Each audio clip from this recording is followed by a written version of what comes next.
The drawing room had been arranged since Tuesday.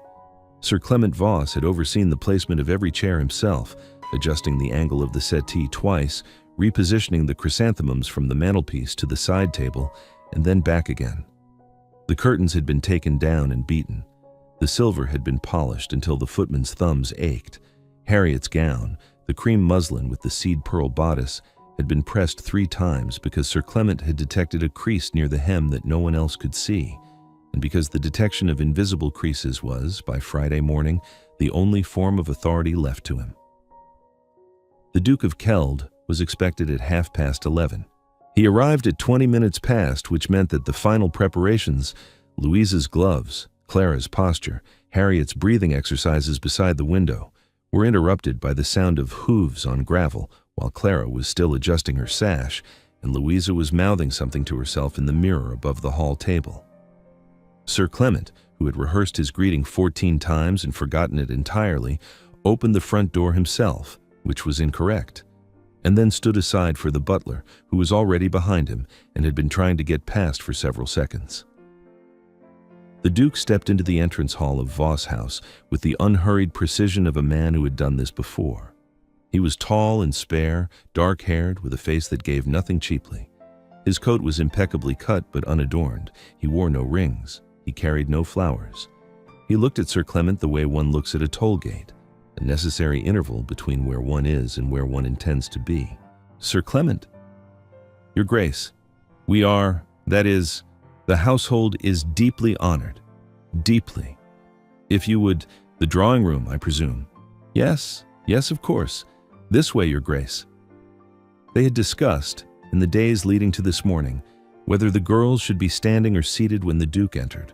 Standing suggested eagerness, which Sir Clement worried might seem common.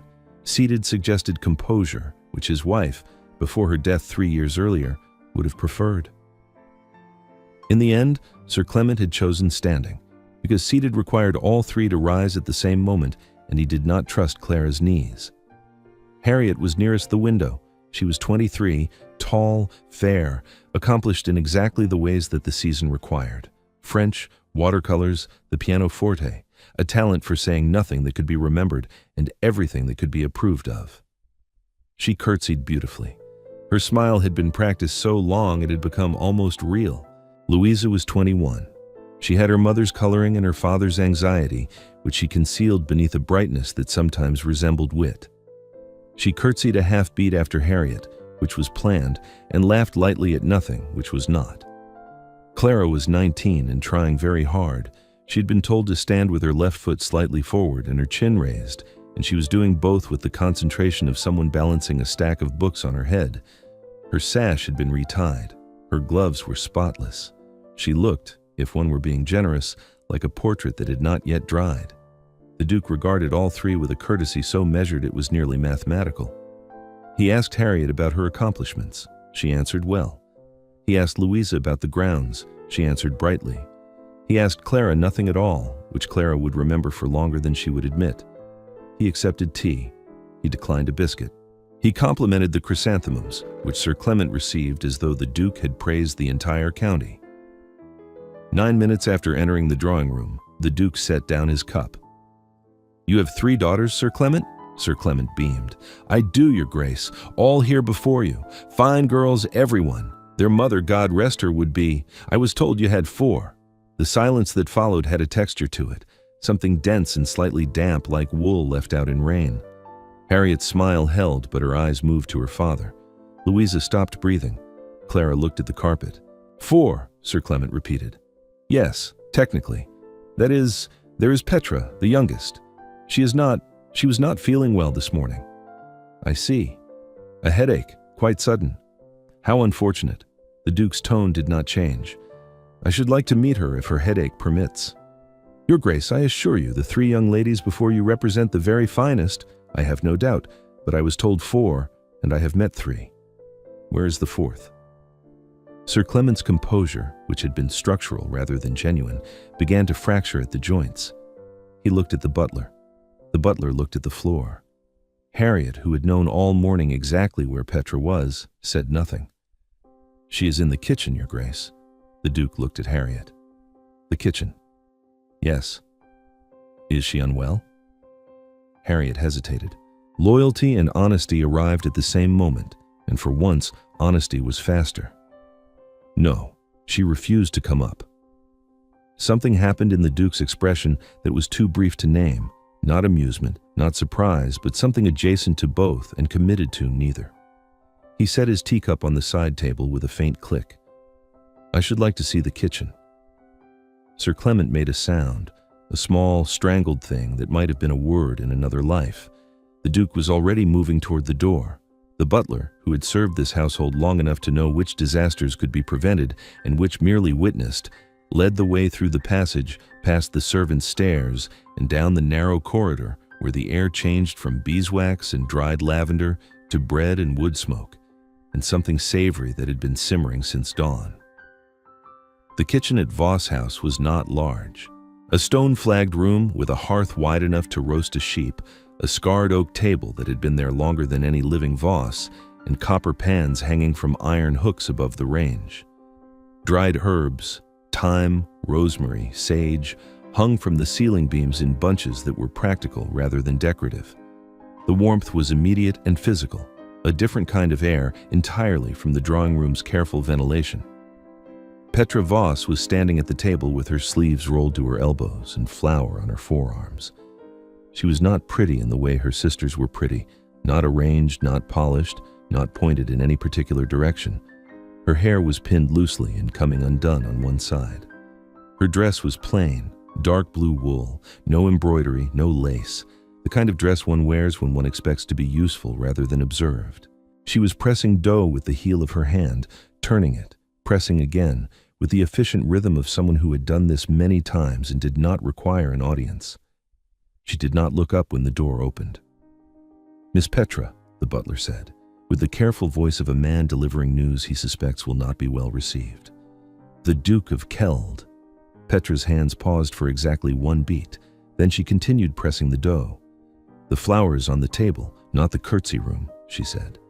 "He is welcome to come back when I am finished, or he is welcome to sit, but I am not leaving this halfway through or it will not rise." The Duke stood in the doorway. The kitchen was warm. The light came from the hearth and from a window set high in the wall, and it fell on the table and on Petra's hands and on the flour that drifted in the air like something almost celestial. He looked at this woman who had not looked at him, who had not curtsied, who had not smiled, who had not performed a single gesture of the careful theater that every other room in this house had been staging since Tuesday. "May I sit?" he said. "The bench is clean enough." He sat.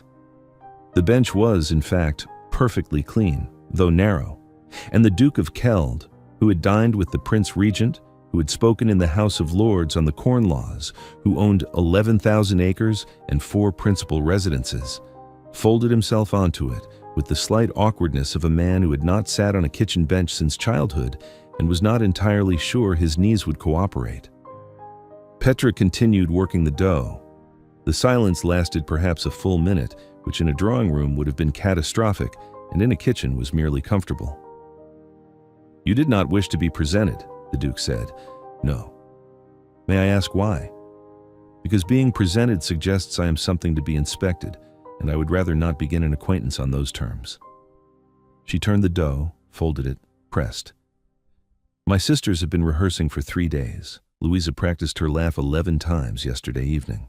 Clara memorized the names of your estates in case you asked about her interests, which you did not, which she will cry about later.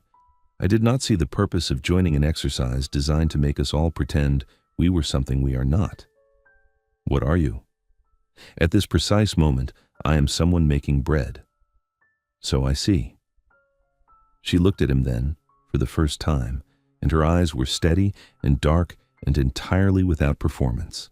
She looked at him the way one looks at a person, not a title, without deference, without calculation, without the faintest suggestion that his presence in her kitchen was anything other than moderately inconvenient. "You have flour on your hands," he observed. "I have flour on most things. It is the nature of flour." "So I understand." She returned to the dough. He remained on the bench. The cook, who had retreated to the scullery the moment the word Duke had been spoken, could be heard through the wall very pointedly, not listening. The Duke asked about the bread. "My mother's recipe," Petra said without looking up. "Adapted twice. The first time made it worse. The second made it better than the original, which I think would have pleased her. She's no longer living? 3 years. Petra folded the dough, pressed, turned. She taught me in this kitchen. Not because she thought it was a necessary accomplishment for a gentleman's daughter, but because she believed a woman should be able to feed herself without relying on someone else's goodwill to do it. A practical philosophy. A correct one. She shaped the dough into a round and set it in a proving bowl, covering it with a cloth that had been washed so many times it was nearly translucent. Her hands moved with the unself-conscious sureness of someone performing a task so deeply learned it had become part of how she thought. Most philosophies that are correct are also practical. It is the impractical ones that tend to be wrong. He asked about the kitchen garden. She told him which beds were hers, which were the cook's, what grew well in the soil and what did not. The lavender by the south wall was her mother's, transplanted from a cutting that had come originally from her grandmother's garden in Dorset. The sage was self-seeded and aggressive and had to be cut back every August, or it would take the entire border. The carrots were doing well, the parsnips were not. You know a great deal about the garden. I know a great deal about this garden. I know very little about gardens in general. There is a difference. He asked whether she read. Extensively. She wiped her hands on her apron, a practical gesture, entirely without self-consciousness. Though my taste is unfashionable. Natural philosophy. Agricultural treatises. My mother kept journals during the planting years. Soil temperatures, rainfall, which varieties took and which did not. I've read them all several times.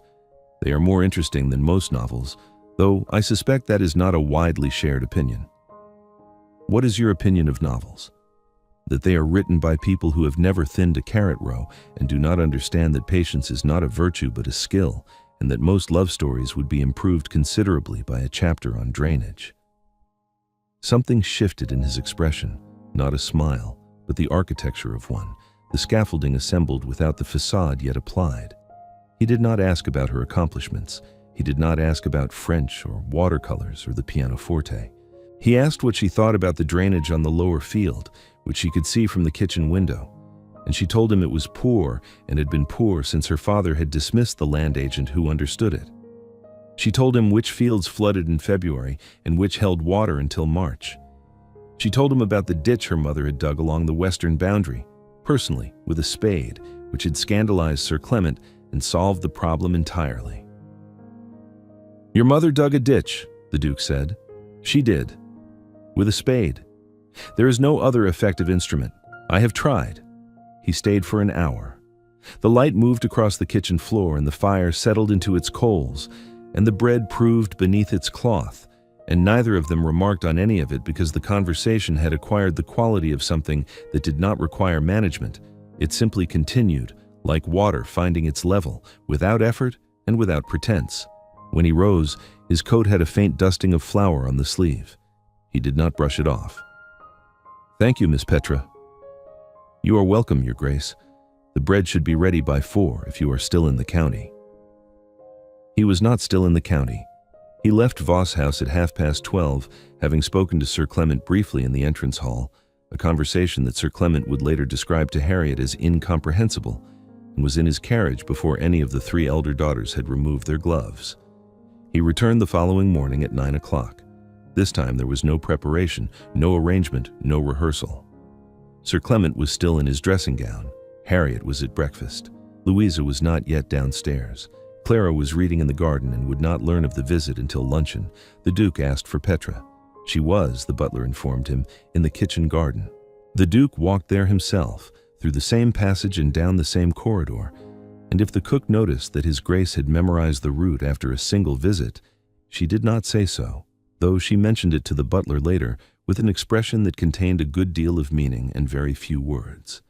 He found her on her knees in the soil, thinning carrots with dirt on her hands and her hair tied back with a piece of kitchen twine. She was wearing the same plain blue wool. The morning light was pale and clear, and it caught the edges of things, the dew on the carrot tops, the stone of the garden wall, the copper watering can set on the step with a precision that suggested it was always set there, every morning, in exactly that place. She looked up at him with an expression that was not surprise. She was not, he would learn, a woman easily surprised, but something closer to resigned curiosity, as though a fact she had considered unlikely had turned out to be true, and she was adjusting her understanding accordingly. "You came back," she said. "I did." "Why?" He considered the question with the same seriousness she had asked it. "Because you did not ask me to." She regarded him for a moment, studying him with the same direct attention she had given him the day before, which was not the attention of a woman assessing a prospect, but the attention of a woman deciding whether something was what it appeared to be. "There is a bench by the wall," she said. "It is less comfortable than the one in the kitchen." He sat on it anyway. She returned to the carrots. The garden was quiet except for birdsong and the soft sound of soil being displaced, and they talked again, about the wall that needed repointing, about a book she had read on the cultivation of asparagus that she thought was mostly wrong, about nothing of any consequence and everything that mattered. And when he left an hour later, he asked whether he might call again, and she said he might, and neither of them smiled, but something had been settled that did not require a smile to confirm it. They were married 6 weeks later in the chapel at Keld Hall. The wedding was small. Sir Clement, the 3 sisters, a scattering of local gentry, and the Reverend Mr. Howe, who had baptized every Dunmore for 40 years and was not about to stop now. Petra wore her mother's dress, taken in at the waist and left plain, no seed pearls, no new lace, because she said she would rather be married in something that meant something than something that merely cost something. And the Duke had not argued because he had already learned that arguing with Petra was an exercise in arriving, eventually, at the conclusion she had reached before him. The Tun learned of the marriage through the Gazette and responded with the particular incredulity that society reserves for choices it cannot explain through ambition, beauty, or breeding. The Duke of Keld, whose bloodline could be traced to the Conquest, whose income was reported at 9,000 a year, whose person was considered handsome, and whose disposition was considered cold, had married the 4th daughter of a Somerset baronet. The 4th. The one nobody had heard of. The one who had, according to Louise's indiscreet letter to a friend, been found in the kitchen. The first formal dinner was held at Keld Hall in October, 8 weeks after the wedding. 24 guests, earls, viscounts, a marchioness, the wives and daughters of men who sat beside Ralph in the House of Lords. The dining room had been prepared with the quiet excellence that Mrs. Orrin had maintained for 11 years, the silver and crystal catching candlelight in long repeating lines down the table. Petra sat at the head of that table in a gown of deep green silk, the only concession she had made to the occasion, and only because Mrs. Orrin had explained, with the gentle firmness of a woman who understood which battles mattered, that the Duchess of Keld could not wear plain wool to a formal dinner without the county interpreting it as an insult. The Marchioness of Pemberton was seated to Ralph's left. She was a woman of 60, whose opinions had outlived 2 husbands and showed no signs of weakening. Midway through the second course, she turned to the Duke with the directness that her rank permitted and her temperament demanded. "You must satisfy my curiosity, Keld. Every drawing room in London has discussed it. You had your pick of the season, Granville's daughter, the Ashwick girl, that Beaumont creature with the 40,000, and you chose a baronet's youngest who was found making bread. Why?" The table did not fall silent. It had never been loud, but something shifted in the quality of the attention. Forks paused, glances moved. 24 guests leaned imperceptibly toward the Duke's answer. Ralph set down his wineglass. He did not look at Petra. He looked at the Marchioness with an expression that was not defensive and not amused, but something more private than either, something that cost him to say aloud, which is how Petra knew he meant it. Because she was the only person in that house who did not pretend to be something she was not, and she was the only woman I had ever met who spoke to me as though I were a man and not a title. I have been spoken to as a title my entire life, Lady Pemberton. It is a particular kind of loneliness that I did not know I suffered from until it was absent. The Marchioness regarded him for a long moment, then she lifted her glass. "To the Duchess of Keld," she said, "who had the good sense to stay in the kitchen." 23 glasses rose. Petra, who had not blushed during the speech and did not blush now, inclined her head with exactly the composure that the moment required and not 1 degree more. She caught Ralph's eye across the length of the table. He looked at her the way he had looked at her that first morning in the kitchen garden, as though he had found something he had not known he was looking for, and was still, quietly, astonished by it. The weeks after the dinner were not triumph. They were adjustment, which is slower and less dramatic and infinitely more real. Petra learned Keld Hall the way she had learned her father's kitchen garden, methodically, bed by bed, room by room. She met with Sable, the steward, each Tuesday morning, and he discovered within a fortnight that she understood drainage better than the previous 3 duchesses combined, and was not afraid to say so. She walked the tenant farms with Mrs. Oren and learned their names, not the tenants' names, which were in the ledger, but the names of their children and their dogs and the particular grievances they carried about fences and water rights and the placement of a stile that had been in the wrong place since 1794. She did not perform. That was the thing the Ton could not forgive and could not stop discussing. At her second London engagement, a supper at the Countess of Ashwick's, she was asked to play the pianoforte and declined without embarrassment. She was asked her opinion of a novel everyone was reading and said she had not read it because she had been reading about crop rotation, which produced a silence so complete that the Countess later described it to 3 separate friends as the most extraordinary moment of the entire season. The cruelty, when it came, was precise.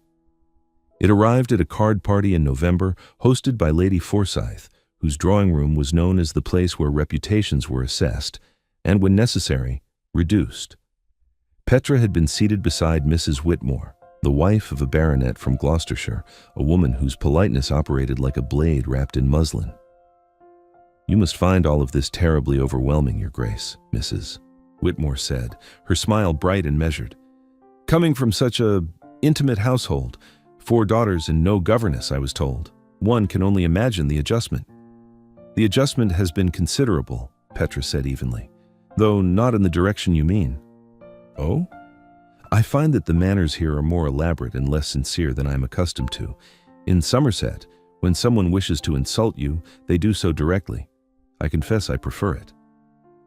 Mrs. Whitmore's smile held, but something behind it faltered.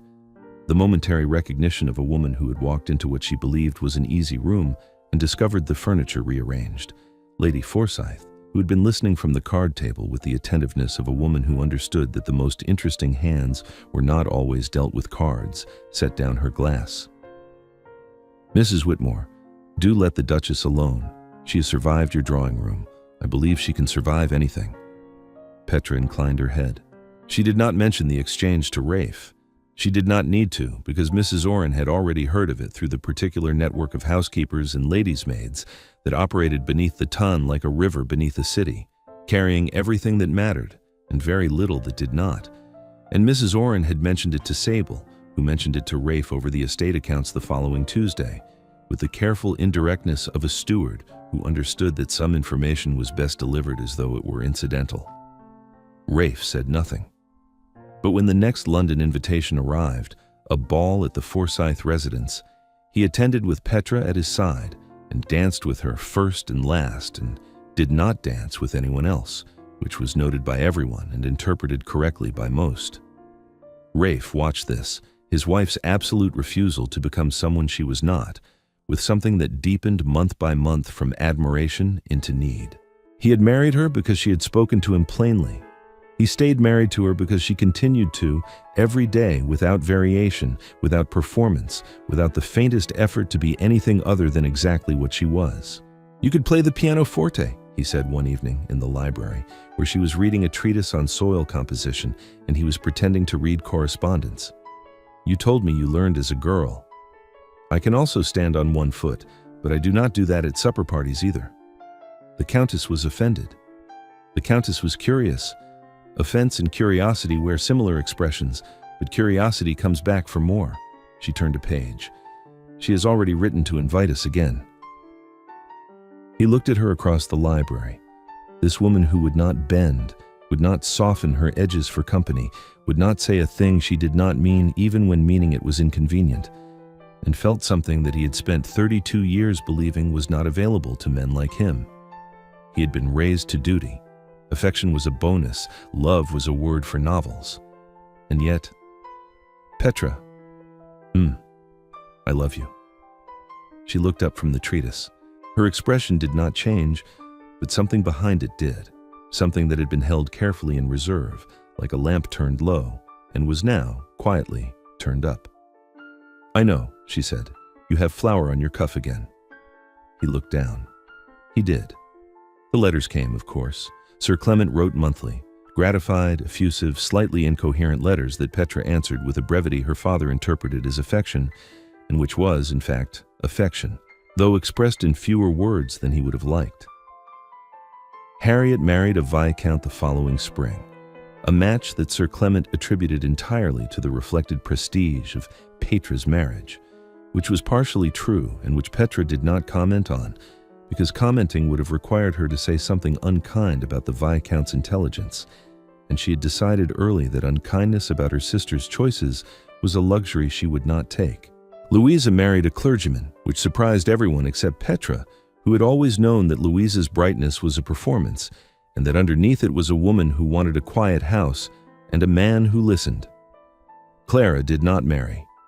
She came to stay at Keld Hall for 3 months each summer and spent most of it in the library, reading the novels Petra did not read, and the two sisters, who had never been close as girls, found in adulthood a companionship built on the understanding that they were both, in their different ways, women who had refused to be what the world expected. The twins arrived in the second year. A boy and a girl, William and Marguerite, born on a freezing January morning while the snow came down on Keld Hall in sheets, and Rafe paced the corridor outside the bedchamber with the focused uselessness of a man who understands that some things cannot be managed and must simply be endured. Mrs. Orrin brought him the news. 2, both well. The Duchess was already asking about the bread she had started that morning, and whether someone had taken it out of the oven. He went in. Petra was sitting up, a child in each arm, looking more tired than he had ever seen her and more entirely herself. Her hair was down, her face was pale. She looked at him without performance, without arrangement, without a single concession to the magnitude of the moment. "They are very small," she said. "They are. William has your frown." He looked at his son. The child did in fact appear to be frowning, though whether this was temperament or wind was impossible to determine at 9 minutes old. "And Marguerite?" "Marguerite has my hands." She held up the girl's fist, tiny, perfect, already clenched as though she intended to hold on to something and was not yet sure what. "She will be difficult." "Good," Rafe said. 3 years later, on a Tuesday afternoon in spring, the Duke of Keld sat in the kitchen of his own great house, not the formal kitchen where the cook prepared dinners for 40, but the smaller one off the herb garden that Petra had claimed in her first month and made her own. It had a stone floor and a hearth and a table with enough scars to tell a history. Dried lavender hung from the beam. A pot of something fragrant sat at the back of the range. William was on the floor with a wooden horse, conducting a siege against the table leg. Marguerite was on Petra's hip, pulling at a sprig of rosemary with the determined focus she applied to everything, including sleep, which she resisted as a matter of principle. Petra was making bread. She was always making bread. It was the thing she did when she was thinking, and she was always thinking. And the household had learned that the volume of bread produced on any given day was a reliable index of the complexity of whatever Petra was considering. Today, it was 2 loaves, which meant moderate consideration. 3 loaves meant she was solving something. 4 meant someone should probably ask. Rafe sat on the bench, the same bench she had offered him in her father's kitchen, or one like it, because Petra understood that some things should be carried forward. He had papers on the table beside him. Correspondence from the House of Lords, a letter from his steward at the Northern Estate, something from Harriet's husband about a boundary dispute that would require diplomacy or possibly a solicitor. He was not reading any of them. He was watching his wife make bread and his children destroy the kitchen, and he was thinking about a morning 4 years ago when he had walked into a room that smelled of flour and wood smoke and found a woman who had not looked up. "You are staring," Petra said without turning. "I am observing. You are staring. There is a difference, and you know it. I am admiring. That is worse." But her mouth moved just slightly in the way that meant she was not displeased. Marguerite threw the rosemary on the floor. William's wooden horse defeated the table leg.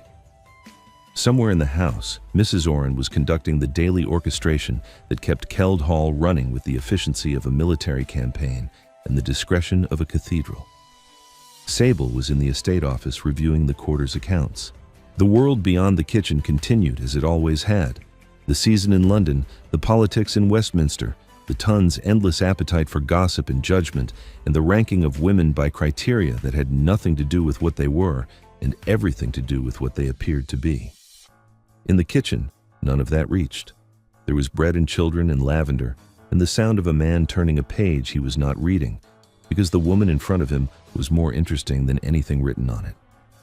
Petra. If you say something sentimental, I will put flour in your tea. He said nothing. He did not need to. She knew.